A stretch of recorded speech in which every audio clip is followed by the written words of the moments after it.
Hello everyone! This video is the answer key for your test review. Your test is tomorrow, so please use this answer key to check all your work and as a way to kind of help you study and refresh your memory. Remember, if you have your review completely filled out with the right answers and all the solutions, that's a great resource to use on your test tomorrow. Okay, here we go. Here's question 1. A drawing was made using a rectangle and a right triangle as shown. What is the area of the drawing in square centimeters? So this is a composite shape, something we talked about. Remember, if we need to find the area of this whole shape, we need to first divide it into separate individual shapes. So here we've got, they kind of already told us what to divide it into. We have a rectangle and triangle. Color code if it makes things easier for you. Okay, let's find the separate areas first. The rectangle is area equals base times height, and that is 10 times 8, which is 80. Keep that aside. Let's work on the triangle. Remember, a triangle is area equals base times height divided by 2. So that's going to be, well, we have the height of the triangle. You see right here, the 6, that is the dotted line height. We need this base of the triangle, which they have not told us what it is, but you can find out using the other numbers, right? So take a look at this 8. Wouldn't that 8 also go over there? You see that? So that is an 8. The base of this triangle is an 8. So we have 6 times 8 divided by 2. And y'all need to be able to visualize. Don't just rush, but look around. The only way I can help you out, guys, with the missing lengths when you have a side, right, like this one that was missing, you have to look around at the other numbers and see how those will help you. You're supposed to use the other given numbers to kind of make that connection for that missing length. All right, let's solve this triangle formula. 6 times 8 is 48. And then 48 divided by 2. Don't forget that final step of dividing by 2. That would be 24. So the area of the whole shape would be the rectangle plus the triangle, and that's going to be 104 meters squared. Final answer. Okay, rewatch this if you need to. Number 2, the top surface of a desk is composed of 2 rectangles, right here, and a quarter circle. What is the area of the top surface of the desk in square feet? So this whole desk is some L-shaped, composite shape, right? Made up of 3 separate parts. There's a rectangle here, and this is a quarter circle. We need to find each individually and then put it all together. So individually, let's work on this rectangle and this rectangle. They seem to be exactly the same. And then we have the quarter circle, which might be just a little trickier, but completely doable. Okay. Rectangle, area equals base times height. So that would be 5 times 3, which is 15. This rectangle is the exact same because I see that the same dimensions are involved, 5 and 3. So this is going to be 15 anyway, without me having to show all that work again. Oops. And finally, when it comes to this quarter circle, all right, you will know that we do not have a special formula for a quarter circle. Quarter circle is, remember, if I pull this out and showed you in a real circle, in a full circle, a quarter circle would be just 1/4. Oops, let's use there we go. That is what the quarter circle would be, right? So think of that, visualize that, and ask yourself, how can we use the full circle area formula? We only have a formula for a whole circle. We have area equals pi r squared for a full circle. How can we use that to find the area of just a quarter circle? Well, we would first pretend it's a full circle and find the area of the whole thing. And then whatever number you get, you would divide by what number? You would divide by 4. Remember, if it's a half circle, you would cut it in half, divide by 2. If it's a quarter circle, you divide it by 4 because there's 4 quarters here in a full circle. Okay, so that's the concept. We're going to use this pi r squared. Now this is not a multiple choice, so we don't get to round. We just plug in the full number for pi. The radius would be 3 and squared. So continuing with this, 3 squared is 9. 9 times 3.14 is, hang on, 28.26. Okay, that's not our final answer. That is when we were pretending this was a full circle. But we didn't actually have a full circle, we just had a quarter. So remember what number we're supposed to divide by? We're supposed to divide by 4. So we take 28.26 and divide it by 4. Just put that decimal straight up and divide around it. 7, that's a 0. So you get to bring down the 6 as well. And that would be 6 times 4 is 24. 2, 5. Okay, it's going to be 7.065. So we have the quarter circle, which is 7.065. We have the two rectangles that are 15, 15. Remember, this is how you line up decimals.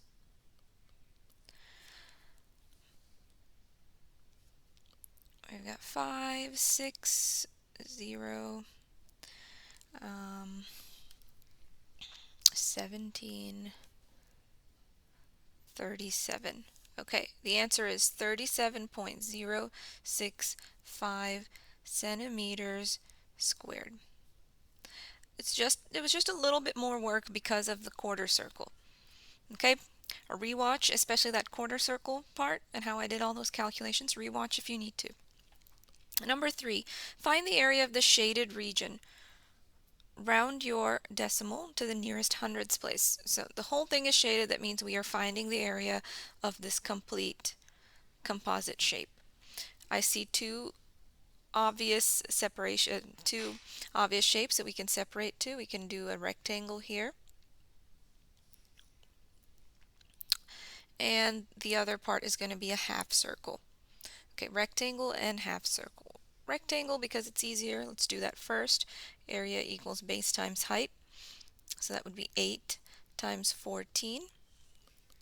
And 8 times 14 is 112. Okay, so keep that aside. That's the rectangle. Now let's work on this half circle.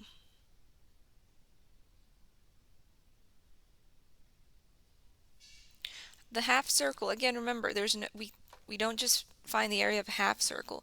We have to pretend that it is a full circle because we only have a formula for a full circle, and that is area equals pi r squared. So let's plug in the numbers. 3.14. And what about the radius? We need this much. That would be the radius. Well, first we need this whole length, I guess, since that's not been given. Look around at the numbers that we do have. Which one is useful? It would be this 8, because that 8 would also belong here. So if it's 8 all the way across, well, what would the little radius be? Which is just this much. That would be 4. So we have a radius of 4 squared. Okay, and that's going to be 3.14 times 16. 3.14 times 16 is 50.24. Okay, that is not the answer for our half circle. That is the answer for if we had a full circle, right? If this whole thing was a full circle, but we only have a half circle. So we need to cut this number in half or divide by 2, and that would be 25.12. So the area of the half circle is 25.12. The area of the rectangle was 112. Together, you put it together, and that's just adding as our final step. We need the zeros so we can line up our decimals.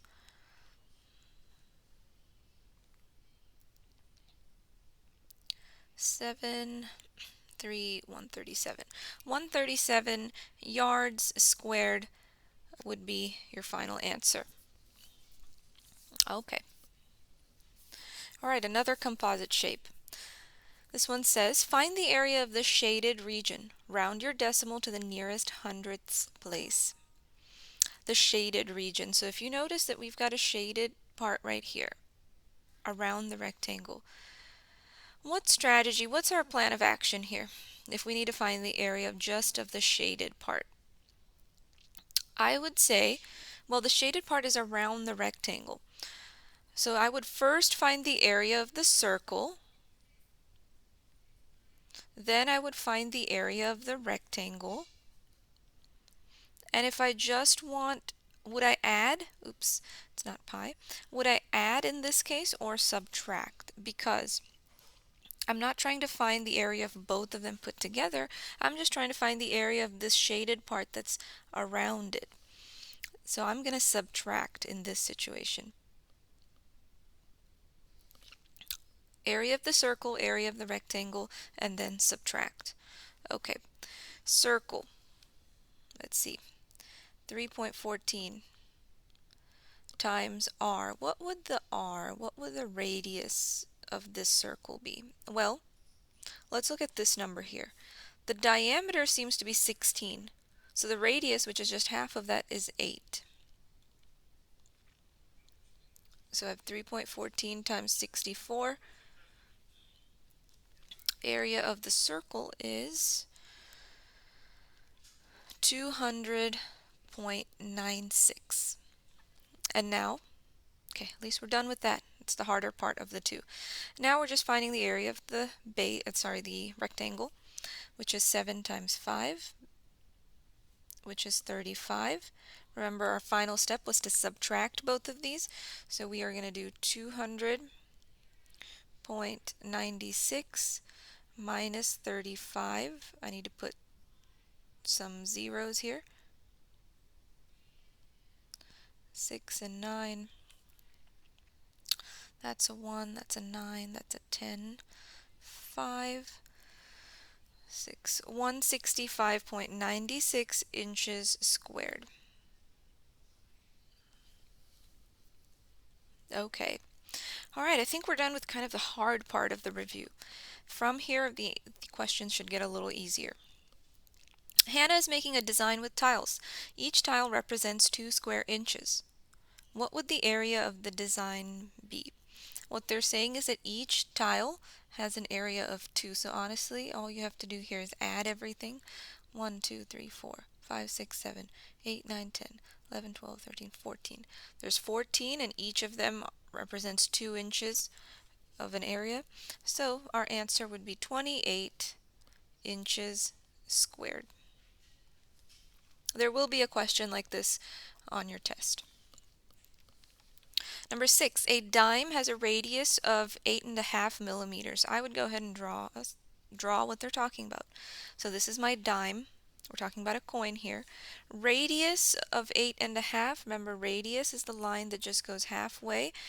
And 8.5 can be written as 8.5. Right, so that would be the radius, 8.5. Find the circumference of the dime and round. So this is a circumference question. Circumference equals pi times diameter. Pi is 3.14. What would the diameter be? Well, if the radius is 8.5. Diameter would be the line that goes all the way across. Oops. So we need to double that 8.5. Basically, we need to do 8.5 times 2 to get what the diameter would be. 8.5 times 2. 8 times 2 is 16, plus 1 is 17. So diameter is going to be 17. Multiply this to get your answer. 3.14 times 17, we get 53.38 millimeters. Yep. All right. What is the area? Area question. Area of the drum head. So when they say drum head, they mean the top of this drum. Oh, hang on, actually. Previous question, did they say round to the nearest tenth? Okay, so I forgot to do that. Rounding to the nearest tenth means we need to just round to there. So this 8 is going to bump that up to 53.4 millimeters. That would have been your final answer. Just forgot to round. Okay, what is the area of the drum head on the drum shown below? Round to the nearest tenth. So, area formula, since they're asking for area, pi r squared. Pi is 3.14. Remember, guys, on the test, if it's a multiple choice question, you can round pi to 3. Here, for the sake of the review, since we don't have multiple choice, we're just doing the exact, the exact numbers. We need the radius of this drum. The 14 would not be the radius. 14 is the diameter. It's going all the way across. Radius would be 7. So this is going to be 3.14 times 7 squared. That's 7 times 7 is 49. 3.14 times 49 is 153.86. What is this? Inches squared. They did ask us to round to the tenths place. So that 6 makes that 8 bump up to 153.9. 153.9 inches squared. Okay, a lawn sprinkler sprays water 5 feet in every direction. This is still a circle question. What's happening is there's a sprinkler right here in the middle, and when it sprays water 5 feet every direction. And as this keeps rotating, it's going to spray water again every 5 feet in each direction. So we can, by that picture, we can tell that that 5 feet is a radius. All right, so that is a radius. And the question is talking about area. What is the area of the watered lawn? So this is going to be area equals pi r squared, 3.14, radius of 5 squared, 3.14, 5 squared is 25. 25 times 3.14, 78.5 feet squared. Okay, that's a section of circle questions. Make sure you know which formulas to use for circles, what pi means, and how to solve it. From now, we're going to do one or two questions that are a review of slope and rate of change. Remember, this was our topic before shape, so you don't want to forget this. So there'll be one or two questions about this on your test. So this review, these couple of questions should help you out. Here it says, write the slope-intercept form of that line that's shown in the graph. What is slope-intercept form? Remember, that is y equals mx plus b. All right. Now, in this formula, there were two numbers, two parts of the formula that were important. The m represents the slope, and the b represents the y-intercept. So as long as we can find those two numbers, we just plug into the formula, and we'd have our have the equation of the line, right? So we need the y-intercept. Remember, that is where it crosses the y-axis right there. That's going to be 4. That one's always the easy number. Now we need the slope. So the slope is, you pick any two dots. So I see the y-intercept, and why not that one right there? Because those are right on the edge. So this is going down by how much? We're going down from 4 to 3. We're going down from 4 to 1. That is down by 3. Down 3. Over, or run. We have a rise of -3, a run of 2.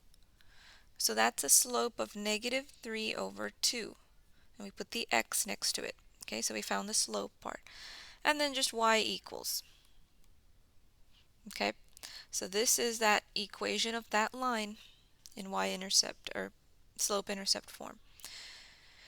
Pretty simple, pretty straightforward. Just make sure when you're doing slope, you're counting not just boxes, but you're aware of the numbers. And it's rise over run. Last one, write the equation of a line. So we're still writing an equation. We're still writing it in slope-intercept form. Y equals mx plus b. But this time we have a table that we're working from, not a graph. Still, remember, it follows the same steps. Y equals mx plus b. The m is the slope, and the b is the y-intercept. Alright, so those are the two numbers we need. Everything else stays. We just need to plug that in and plug that in. We can find the slope of a table. That's just rate of change.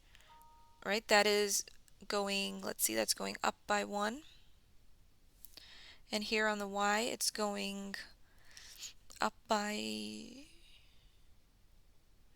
what's it going up by? It's going up by 2.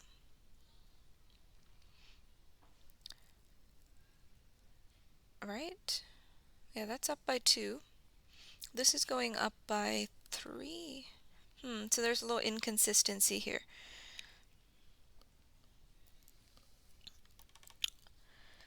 This, I guess, is not a linear table because our y and x values, it's not consistent. I'm assuming, I guess, there was a typo made on this. Let's assume that this one, in order to keep things consistent, was a -4. And that would make our rate of change be consistent now. It's going to be 3 over 1, 3 over 1, 3 over 1 each time. So that is a 3 over 1 rate of change. It's basically 3. So we have a slope of 3x. And now for our y-intercept, remember the y-intercept is going to be this point. Where the x is 0, that's the y-intercept. So in this case, it is -1. And this would be your equation. Okay, so there was a typo here. On the test, there won't be, but this is how you solve, this is how you write a formula, the slope-intercept equation from a table. All right, this wraps up all 10 questions on the review. Remember to rewatch any parts that you need to and use your review as a reference. All right, good luck and bye-bye.